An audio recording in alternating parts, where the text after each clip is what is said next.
বিষ্ণুপুর আইসি অতনু সাঁতরার জন্যই তৃণমূল হেরেছে এবং বারবার হারবে, এরকমই বিস্ফোরক মন্তব্য করলেন সৌমিত্র খাঁ। বিষ্ণুপুর আইসি অতনু সাঁতরার জন্য বিষ্ণুপুরে তৃণমূল হেরেছে, বারবার হারবে বলে মন্তব্য সৌমিত্র খাঁয়ের। বাংলা জুড়ে তৃণমূল কংগ্রেস 29টি সিট পেলেও শান্ত রয়েছে তৃণমূল কর্মী সমর্থকরা, কিন্তু পুলিশের নাকি অত্যাচার বেড়েই যাচ্ছে। সৌমিত্র খাঁ দুঃখ প্রকাশ করে বলেন, সবচেয়ে খারাপ লাগছে কেন জানেন, বিষ্ণুপুর তৃণমূল কংগ্রেসের কেউ আঘাত করেননি মৃত্যুঞ্জয় বিশ্বাসকে, তাকে পুলিশ মেরেছে, এমন মার মেরেছে আইসিইউতে ভর্তি রয়েছে এই মুহূর্তে। সৌমিত্র খাঁ বলেছেন, মৃত্যুঞ্জয় বিশ্বাসকে এইভাবে কেন মারলেন আইসি অতনু সাঁতরা, তা নিয়ে আমি উচ্চ আদালতে যাব এসটিএসসি দপ্তরে বলেও খবর। বিষ্ণুপুর আইসি অতনু সাঁতরা নাকি মৃত্যুঞ্জয় বিশ্বাসকে বাড়ি থেকে জোর করে পুলিশ দিয়ে তুলিয়ে আনে। সৌমিত্র খাঁর অভিযোগ, আইসি অতনু সাঁতরা মদ্যপ অবস্থায় ছিলেন, যা তিনি অর্থাৎ বিজেপি সাংসদ সৌমিত্র খাঁ তার ফেসবুক ওয়ালে আপডেট দেন। এই প্রসঙ্গে মৃত্যুঞ্জয় বিশ্বাসের স্ত্রী বলেন, আমার স্বামীর দাঁতগুলো ভেঙেছে এবং আরও শারীরিক অত্যাচার করেছে পুলিশ, অন্য কেউ করেনি। তবে সৌমিত্র খাঁ বলেন, এর শেষ দেখে ছাড়ব, কিন্তু গত কয়েকটি নির্বাচনের তুলনায় এবারের নির্বাচনের ফলাফলের পর সেরকমভাবে শাসক দলের চোখ রাঙানি পরিলক্ষিত হয়নি, কিন্তু বঙ্গে বেশ কয়েকটি বিজেপির পার্টি অফিসে হামলা হয়েছে। তবে গত পরশুর ঘটনার পর থেকে বিজেপি কর্মী মৃত্যুঞ্জয় বিশ্বাসের আইসিইউতে থাকা গুরুতর অবস্থায় তা নিয়ে রাজনৈতিক মহলে গুঞ্জন শুরু হয়েছে, যেহেতু অভিযোগ প্রশাসনের বিরুদ্ধে। Bureau report, news 10 Bangla.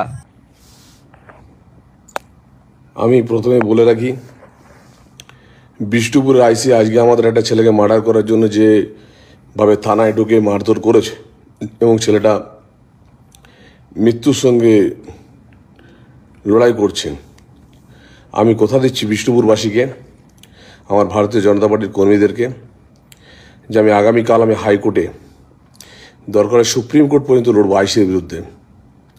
ও যেভাবে আজকে থানায় ঢুকে আমাদের একটা ছেলেকে মার্ডার করার চিন্তা ভাবনা নিয়েছে, আমি বিষ্ণুপুর আইসির জন্য আজকে বিষ্ণুপুরে তৃণমূল হেরেছে, কারণ বিষ্ণুপুর আইসির ব্যবহারের জন্যই আজকে তৃণমূল হেরেছে, আবার বারবার হারবে। আমি চিঠি লিখে পাঠাচ্ছি হাইকোর্ট, একটা মহামান্য হাইকোর্ট অনেক ভালো অর্ডার দিয়েছেন। আর আমাদের ছেলেটা যদি মারা যায় বা ছেলেটাকে যেভাবে প্রত্যেকটা জায়গাতে যেভাবে অত্যাচার করছে বিষ্ণুপুর আইসি অতনু সাঁতরা, কারণ তিনি তার ভুলের জন্য তৃণমূল হারতে পারে, তার জন্যে আপনার এইভাবে সাধারণ কর্মীদের উপর অত্যাচার করবে, যে কোনো সাধারণ গরিব মানুষের উপর অত্যাচার করবে, বিষ্ণুপুরবাসীর উপর অত্যাচার করবে, এটা হয় না। আমি এই লাইভ করে জানালাম এবং আমার বন্ধু ওর তরুণজ্যোতি তেওয়ারি আছে, আমরা অতনু সাঁতরা। সবচেয়ে খারাপ লাগে তৃণমূলের কোনো কর্মী কোনো নেতা হাত দেয়নি, হাত দিচ্ছে অতনু সাঁতরা, কারণ এখানে কোটি কোটি টাকার বালির টাকা তোলে এবং এখানের থেকে যা খুশি তাই করছে। সে অতনু সাঁতরা আইসি, তার বিরুদ্ধে আমরা দেখি আমরা আমাদের আইনদের বুঝে আমরা আমাদের তরফ থেকে যা ব্যবস্থা নেব।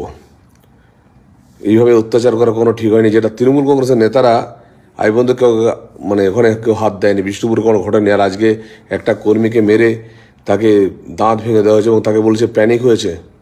আমি যাই হোক, আমরা হাইকোর্টে জানাচ্ছি, দরকার হলে আমাকে যে শিডিউল কাস্ট হিসাবে আমি একজন শিডিউল কাস্ট প্রার্থী, জেতার পরে যেভাবে আমাকে গালিগালাজ দেওয়া হয়েছিল, আমিও আগামীকাল আমি SC/ST ডিপার্টমেন্টে যাব।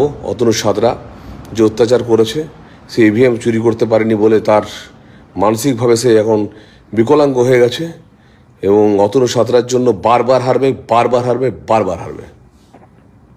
আচ্ছা দিদি, আমি শুনলাম যে আপনার হাজবেন্ড নাকি আহত হয়ে হসপিটালে ভর্তি আছে, তো কি হয়েছিল ব্যাপারটা একটু বলবেন? ওই সেদিন ভোটের দিনে রেজাল্ট বেরিয়েছিল, রেজাল্ট বেরাতে ওই ঝামেলা কি হয়েছিল, ওকে কোথা থেকে কি জিনিস ছুড়ি মারামারি করেছে, এগুলা তো চুকে গেছিল, এগুলা ছাড়া হয়ে গেছিল। হঠাৎ করে কালকে পুলিশ এলো, 3 জন এলো, খেয়ে দিয়ে ঘুমাচ্ছে, দিয়ে আমরা এসে 3 জন ডাকছে। আমি বললাম কে ডাকছে দেখো, আমি আবার দেখতে গেলাম খুলে, তখন দেখছি কপাট খুলে আবার 3 জন বলছে আইসি ডাকছে চলুন। যে আবার টপ করে গাড়িতে গেল, চাপলো, দিয়ে চলে গেছে। আমি আর যাইনি, আমি আবার ছেলেটাকে বলছি কি রে দেখ কে বসে, এগুলো জানি না তো, চিনি না, দেখ তো। এবার দেখে পর দিয়ে বলছে যাচ্ছি চলো তাহলে দেখাচ্ছি, আবার থানায় গেছে। আমি আর তখন যাই না, আমি আবার গেছি 8টার সময় গেছি, তখন দেখছি ওকে মারধর করে গাড়িতে চাপাচ্ছে, পুলিশ গাড়িতে যখন সেটা হাফ প্যান্ট পরে একটা গেঞ্জি পরে গাড়িতে 4 জন মিলে চাপাচ্ছে। এই ব্যাপার যে মারধর করে একবারে সেই রক্তারক্তি দেখছি। অবস্থা তো মানে খুবই খারাপ, শুনলাম খুবই খারাপ, ভীষণ খারাপ। দাঁতগুলো মনে হচ্ছে একদম নেই না? দাঁতগুলো নেই। না দাঁতগুলো একদম অবস্থা। এই অত্যাচারটা কি পুলিশই করেছে? হ্যাঁ পুলিশই করেছে, আর কেউ করেনি, আর কেউ করেনি।